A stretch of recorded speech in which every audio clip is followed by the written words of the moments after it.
learning how to open a file and work with it in Photoshop. And we also did a close crop. I had some fun with some colors and a whole bunch of other things in here, and we even added some makeup in here. Well, I did, and I will show you how to do that as well. So I'm just turning off all my layers here on the right, and going to show you how to start from scratch. So the first thing we're going to do is File, Open our photograph. Because we're working in Photoshop, you don't create a new document. You can actually open a new picture. So you don't have to create a new file and place it. So here we go. I gotta find my original here. It's in my downloads. So this is a good point to make, is maybe it's a good idea to create a folder on your desktop. And here we go. And here's my image from this morning. So I'm going to choose this one. So I'm simply opening. So Control or Command O to open under the File menu. Locate your file. Once you've found it, open it up. One thing to take note of here is the dimensions, the size. The size is 3088 by 2320. If we divide 3088, so that's over 3,000 pixels wide, if you divide that by 300 pixels per inch, that would be 10 inches wide. Now the resolution, however, is only 72, so we wouldn't get 10 inches out of that at 72 pixels per inch. So when we crop it, we'll take a look at what that means. So let's open this image. So here's my image, and the first thing that I want to do is show you some of the tools in here. So we have a move tool. It's the top of the toolbox, and if you hover over it, it usually tells you what things are. And it even shows you in a wee little tiny video how to use it. So you select an image in a layer and you can move it. So it even says right here, move tool moves a selection or layer. The next tool is the marquee tool, and it's called a marquee because you can see it looks like lights floating around what would be a movie theater marquee, or a marquee around New York City's Broadway has all these marquees. So it just looks like a bunch of ants rotating around a square. So that is a selection. So if I decide to make any changes, the only changes that will happen are inside the selection that I've made. Now that is a simple selection tool. It is called the rectangular marquee. And I want to deselect that, so I use the first letter of the action that I want to perform. So deselect. So Command or Control D will deselect that selection. If I hold down the rectangular marquee, I can see that I have other marquee tools available here. These are all selection tools. So I can make selections. So again, Control or Command D. If I wanted to choose just my eye, I can go right in here and choose just the color of my eye, and I can always change the color of my eye. If I wanted to select more than one selection, I hold the Shift key. Shift does a lot of things, and it often will add to your selection. So whether you're using the black arrow, the selection tool in Illustrator or InDesign, if you hold the Shift key, you can select more than one object at a time. So that's one of our basic selection tools. Now, I love the lasso tool because this one allows me to select what I want. And it is so do all the other selection tools, but this one is a freehand tool. So as soon as I let go, it completes my selection. And once again, if I decide to make any changes, it only happens within that selection. Again, Control or Command D to deselect. In there, we also have a polygonal lasso tool. What does that mean? It joins click A to click B. So we get straight lines. And you can see that a little round circle shows up. That means I'm going to complete my path. And there we go. Once again, whatever I have selected, that's the only place that changes are going to be made. Deselect. So I'm going to go back to my lasso tool. We even have a magnetic lasso tool, so if you click and drag, it does its best to draw a path. You can see it's looking for contrast. And you can be pretty loose with your mouse at this point. There we go. So it's not my favorite, but it is a usable tool. If you hold down this tool here, you probably have Object Select tool, as well as the Quick Selection tool. So how does the Quick Selection tool work? The size of my brush is quite large. So if you take a look at the top of the screen here, you can see that the size of my brush is 800, and that's in relationship to the amount of pixels in my picture. If I want to change that, I can use this menu here, or I can use the square brackets that's just by your delete key there. And you can use the left-hand bracket to reduce the size of the brush, right-hand square bracket to increase the size of the brush. So that's a useful, quick shortcut. And I'm just going to click and drag the background here. And that's why it's called the Quick Selection tool. It very quickly selected the background. You can see it grabbed a bunch of my hair here. So I would have to do some cleanup on that to get a more accurate, whoops.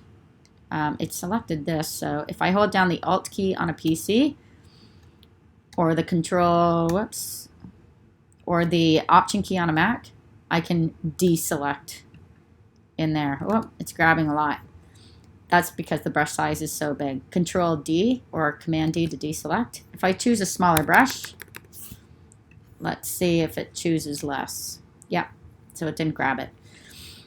So at this point, I could make modifications to, whoops, that's Control U, to my, you can see it only changes the background, it only changes what I have selected. But you can see it selected my hair too, so it too is changing color. So it's not that accurate, so Command D or Control D on a PC. If you hold down this Quick Selection tool, there's also a Magic Wand tool. This has been in the system in Photoshop since 1.0. When there were only 5 tools, the Magic Wand tool is one of them. And it happens to be one of my favorite.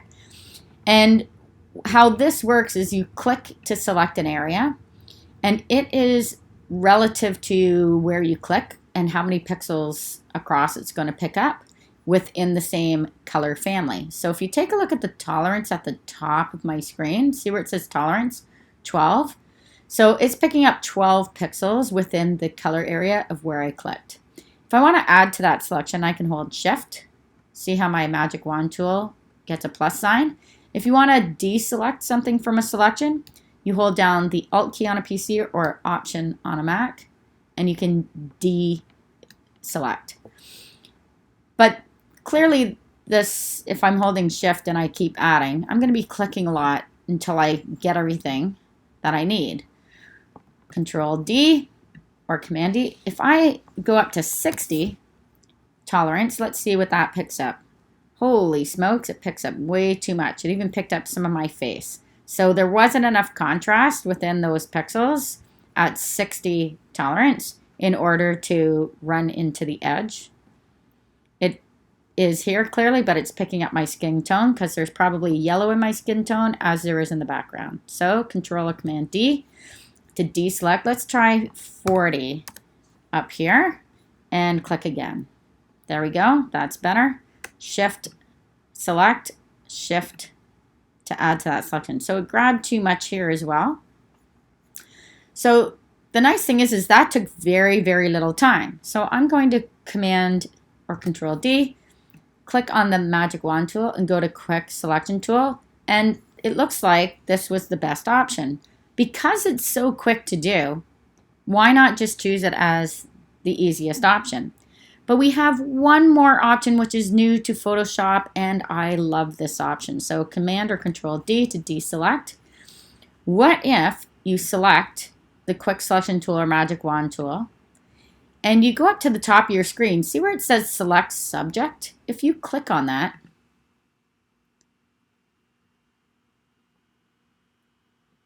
And it's taking a minute.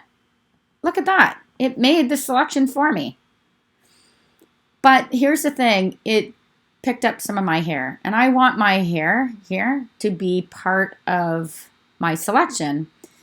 I don't want or to be, I don't want it to be part of the background. So if I got rid of it, it would look terrible at this point. Because if I zoom in now,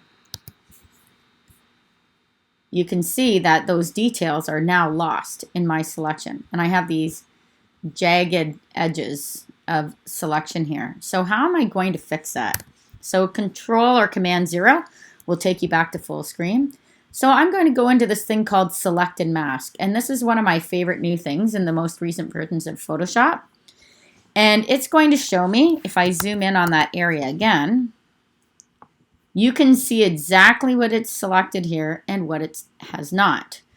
How did I get this red sheen on this? If you go to the View mode, you can choose different ways to see what your crop looks like. So that's clearly not a good crop. And there's all these ways of looking at it on black. I really like this overlay because I can really see exactly what's covering up. So how do I add these fine hairs to my selection without picking up all this background stuff in it as well? Well, this is the best thing about this Select and Mask, is if you scroll down here where it says Edge Detection. Now, if you don't see Radius or Smart Radius, you just have to click on the little arrow beside it there. And what we're going to do is, with Edge Detection open, where it says Radius, turn Smart Radius on. This is, Photoshop is going to do some of this work for us. So if I increase the radius, let's see what it picks up here. Do I need to do a bit more? You have to be careful because sometimes it starts ghosting, and ghosting doesn't look good when you're trying to close crop. So here you go. It's picked up some more as I increase. There we go. It's picked up a whole bunch of my hair here. But you can still see that the background remains covered, so it's not part of the selection. The problem is sometimes it goes too far, and it's even picked up, my earring has been unselected. It's not even part of the selection of my face here because, well, it's covered in red. So where it runs into the black, it's okay. You can see that there's a few stray hairs I'd like to add to that. So this is how we do it. We have a tool on the left-hand side in our toolbox right here. And we don't want the first one. We actually want this one called the Refine Edge tool. So what we did with this radius and the Smart Radius is it already refined and picked up some of these details in the pixels against the background. And we're just going to continue and add some more. So with a smaller brush, and you can see the brush size up here. Also, don't forget right-hand bracket, left-hand bracket will work here as well. So we don't want it too big, but what we're going to do is we're going to trace over that hair, and it's going to become part of the selection. Now it's harder to see that it's selected only because of the how fine that hair is. It's only a pixel width. So I'm just going to trace over all those to make sure they're all selected. And it might take a little bit of time, and it depends how fast your graphics board is on redraw on your computer. There we go.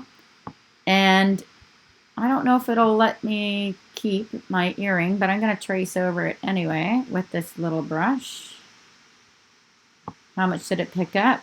Sadly, not all of it, so I'm going to have to use another tool. Now, it picked up my whole ear. It's grabbed too much of my ear too, so I'm going to need to correct that. So I'm just going to grab these hairs. There we go. If you hear a fan in the background, that is my computer saying, I've had enough. It's getting a little warm. There we go. So I'm just going to paint over those hairs. Notice they're selected now. So when I click, you can see what it didn't have before. And now you can see what it's picked up. So that's better. Now the last thing I'm going to do here is with this refine edge, I do need to pick up my earring here, or it's going to be part of the selection that disappears. So I'm going to go to this next tool in the toolbox, and it's the brush tool. I'm going to choose a brush. So this would be too big, because if I painted over it, oh, that picked up way too much of the picture. Control Z. If I use my square bracket and get a brush the width one a little bit bigger, oh, I'm going to paint over this edge and bring back the earring. So I'm going to have to be pretty precise here. And I'm just going to trace that back in. If I go too far, well, I just use the other tool to brush it back out. So I am grabbing a bit too much, as you can see.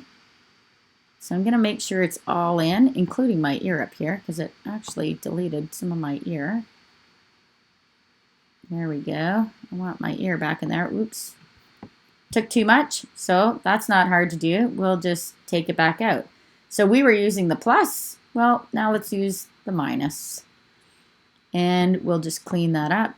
Now, the devil's in the details, so you could always zoom in on what you need to fix. So there we go. If I want a softer edge, right now the hardness of the brush is set to 100, which is really, really hard. If I do that, you'll see I see a softer edge. It doesn't look like it's cut out with a pair of scissors. So this is where you have to spend a little bit more time with the details. But you know what? This used to take me hours to do with an eraser, and now you've got a tool for that. So that's pretty nice. So I've gone over that again. And I'm going to come back over it one more time with the plus once I get this figured out here. So you can see that I need to get that nook in there. So I'll just go back to the plus and I'll go back over this to make sure I have just the earring back in there. And you can see where the red overlaps. You can see where it's catching part of the image, which is a really nice thing to have. If your overlay isn't dark enough, that's this opacity over here, you might miss out on some of the details because you can't see where the overlap is. So we're just going to bring this back, this little nook right here. There we go. You can see it captured some of my face here as well. It's a little bit harder to tell when you don't have as much contrast in the background. There we go. All right. Whoops. Let's see. Capture a little bit more with that tool. All right. So I now have a selection, a nice, tight, clean one, which includes all these wispy hairs here. Once I'm happy with my selection, I'm going to, hopefully I can see the bottom of this. Oh, I can't see the bottom of my screen. Let's see if I can reduce my screen. Well, this is a problem. And the reason why this happens is if you ever hook up to another device, so a projector, it might throw off the configuration of your monitor, your screen. So right now I can't see my entire screen. So that's a problem. So luckily there is the OK button at the bottom is with the return key. Let's say, oh no, it's not going to give me the option. There we go. Yes, it did. So I just hit the return key. So luckily the OK button was the OK. So now I just want to get rid of the background. Right now I have me selected. So this is where we introduce layers over to the right. You can have 10, 20, 30 layers in here, no problem, and work with layering images one on top of the other. And it's kind of like in Illustrator when you're building an illustration, you can build a whole bunch of objects and place them all together to create a full illustration. The same thing is with Photoshop.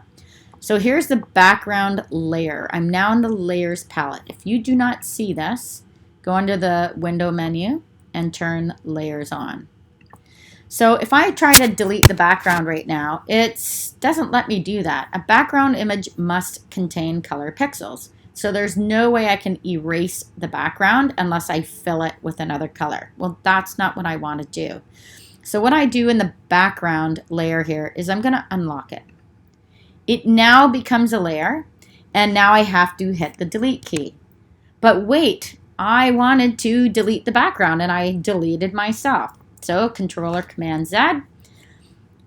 For every selection that you make using a selection tool, you get a select menu in Photoshop. So if I need to select the background, I will select the inverse of my selection. You can now see the marquees floating around me and the background. So now when I hit delete, I have now deleted the background. And there we go. That is how you make a selection of your image, how to use the selection tools, and how to make a really nice selection and choose a delete the background. We are now going to fill this with another background, but that's in the next video. So see part 2 of Introduction to Photoshop.